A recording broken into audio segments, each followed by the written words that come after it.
Okay, I've been avoiding making this video because I'm not sure if you're ready.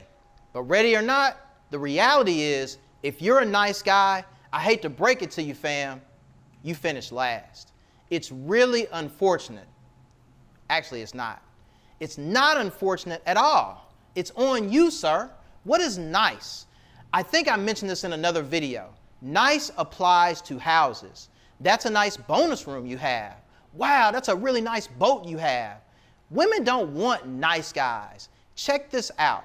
Boards who are hiring CEOs, they don't want nice guys either. Marinate on that for a bit. I'll come back to it. I'm a Christian, and to keep it all the way 100 with you, I don't even want my pastor to be nice. Drop the word nice in Google real quick. What did you come up with? Let me save you a click, man. Pleasant, agreeable, satisfactory. Those terms I just mentioned, if you're a nice guy, that's why you're finishing last. We're going to go there, but first, I have an experiment for you to do at your leisure. And don't worry, this is going to be fun. Gentlemen, try this with your female friends. If you have a woman that you're cool with, ask her about men in general, right? The next time she says, oh, he's a nice guy, I want you to stop her immediately and ask her these 3 questions. Write this down. I'll give you a moment to get a pen. If it weren't for copyright infringement, I'd drop that Jeopardy music right here. Doo, doo, doo. You know what I'm saying? Okay, you got it. Cool. First question, is he sexy to you? Remember her answer. I can save you a bit of space in your brain though. The answer is almost always unequivocally no. It might be hell no. Let's keep going. Number 2, could you see yourself in a relationship with him? Remember her answer again, bruh. You'll get a few yes women here, but most of those are resigned to take whatever dude they can get, but 8 out of 10, they'll still be a no. Number 3, this is a big one. Are you ready? Could you see yourself having his baby?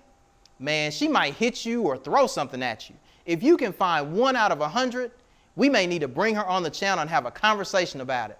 Women tell you he's a nice guy. In the same breath, literally next paragraph, she's going to tell you she doesn't want a pleasant, agreeable, and satisfactory man.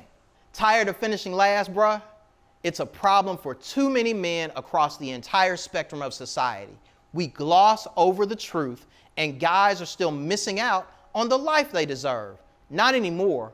We're going to tackle Mr. Nice Guy today, putting him to rest, changing our lives for the better. Oh, by the way, I'm Jay Hurt, relationship coach. Welcome to my channel, where we talk about charisma, confidence, and winning in life. Yo, Mr. Nice Guy, he gotta go. You know what it is. I'll see you in about 6 seconds. Let's get it.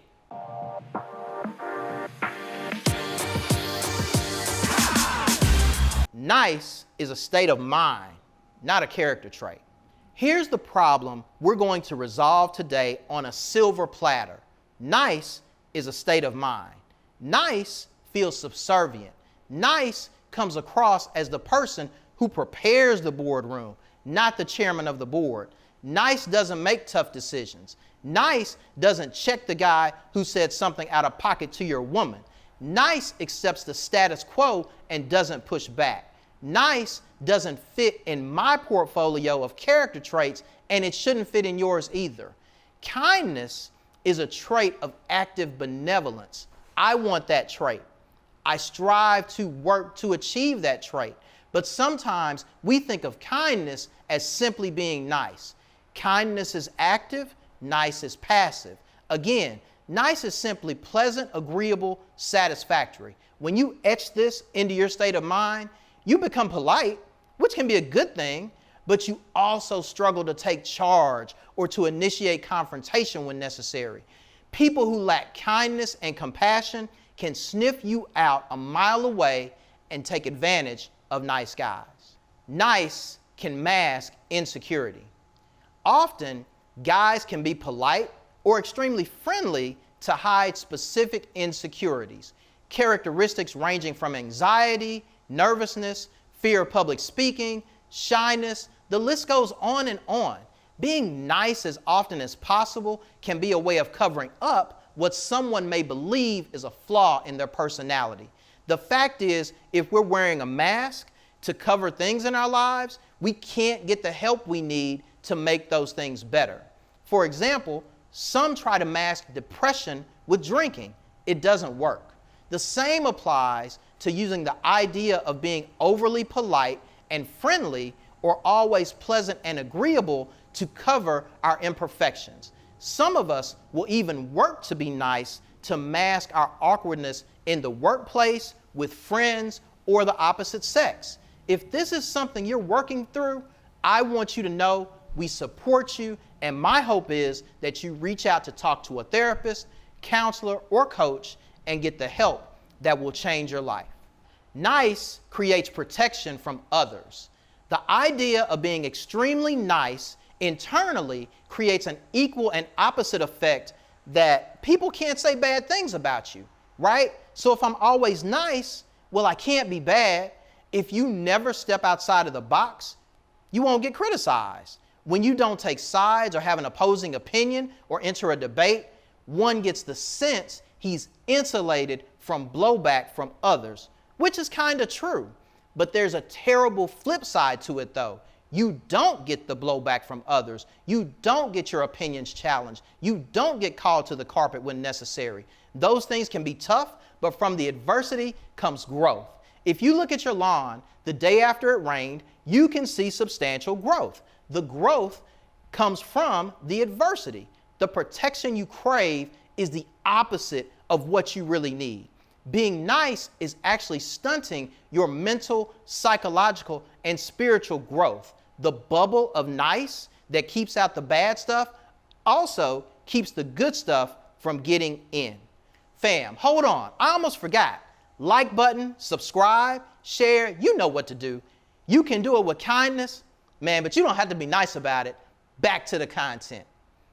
Nice guys consistently finish last, but let's not stop right here. Let's talk about how the same guys who used to be nice guys that are now kind, compassionate men always finish first and what that looks like. Kindness isn't weakness. Let me clarify off rip. Men must be kind, thoughtful, and considerate people, but don't take my kindness for weakness. Work to become kind, thoughtful, and put others first. As men, we need to set the standard of what kindness looks like. Opening the door for someone, helping someone get to where they need to go, picking up something for someone that fell to the floor, all are acts of kindness. Understand that kindness is a component of who we are, but we're complex beings. It needs to be clear to you as a man that being kind has its place, but standing up for yourself and others has its place as well. As a matter of fact, when the kind man speaks with resolve and authority, people take even more notice because he chooses his words carefully and he delivers them poignantly. Christ himself was a very kind man, but don't get it twisted. He turned over tables in the temple and he told Pontius Pilate he had no authority over him, and if he wanted to, he could call his boys down and air out the place. That's a bit of a paraphrase, I guess. I don't think Jesus called the angels his boys, but you get my drift. Kindness is a strength, and just as important to note, kindness is not equivalent to becoming a doormat to anyone. Empathetic men are awesome. I feel like I wasn't born with the empathy gene, to be honest with you, but I try really hard to work on it. Empathy is a differentiator in how men rise to the forefront. Empathetic men do the work to hear you and try to put themselves in your shoes. The greatest politicians appear empathetic. The most competent, trusted leaders are empathetic. Here's one you may not think about.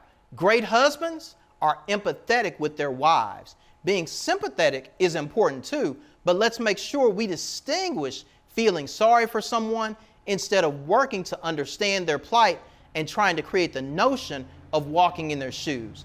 It goes without saying that empathetic men are listeners. Practice listening with no response. Maybe take 10 or 15 seconds to process before responding. Take the time to hear people out and think about how their situation would land on you if you were them, not you being who you are. Listen to others closely. Repeat back to clarify. Talk as little as possible. It will be much easier for you to tell them you appreciate them for sharing, you understanding how they feel. You haven't walked in their shoes, but you can only imagine if you did how impactful it would be. Often, the greatest point of empathizing is acknowledging that you hear someone and you support them. If you're looking for men that walk in greatness, find men who walk in genuine empathy. Confidence is the barometer. The name of this channel is The Confident Charismatic for good reason. Nice men have some level of confidence. It shows up like, he's a good guy. But then the confidence doesn't show up when it's most needed. The real reason nice guys finish last is that supremely confident men finish first. Everyone can't be first, bruh. This isn't a competition. This is a clarification. Go to work and look at your top level leaders. Don't look at their skill set. Watch their confidence. Go to a place you frequent often, like your favorite upscale restaurant. In this case, Chick-fil-A is cool, but for these purposes, it's not upscale. Talk to the head chef. Watch his pride in his work and his confidence come across in the conversation. Go to your favorite haberdashery. You didn't know I could say that. And watch the tailor talk about how he hems the cuffs. Watch his body language and listen for the confidence in his tone. Yo, these aren't nice guys. These are confident, knowledgeable men. All of the other ingredients you pour in to become the man you want are important to the pot, but if he isn't seasoned with confidence, he's not ready for the blessings this life has in store. I want to hear your thoughts. Do nice guys always finish last? Let's talk about it in the comments. This much I can share with great certainty. When you have the spirit of a kind man with a window of empathy to your soul and the confidence of a lion, you're going to win. And when you win, everyone around you will know beyond the shadow of a doubt that charisma is undeniably your superpower.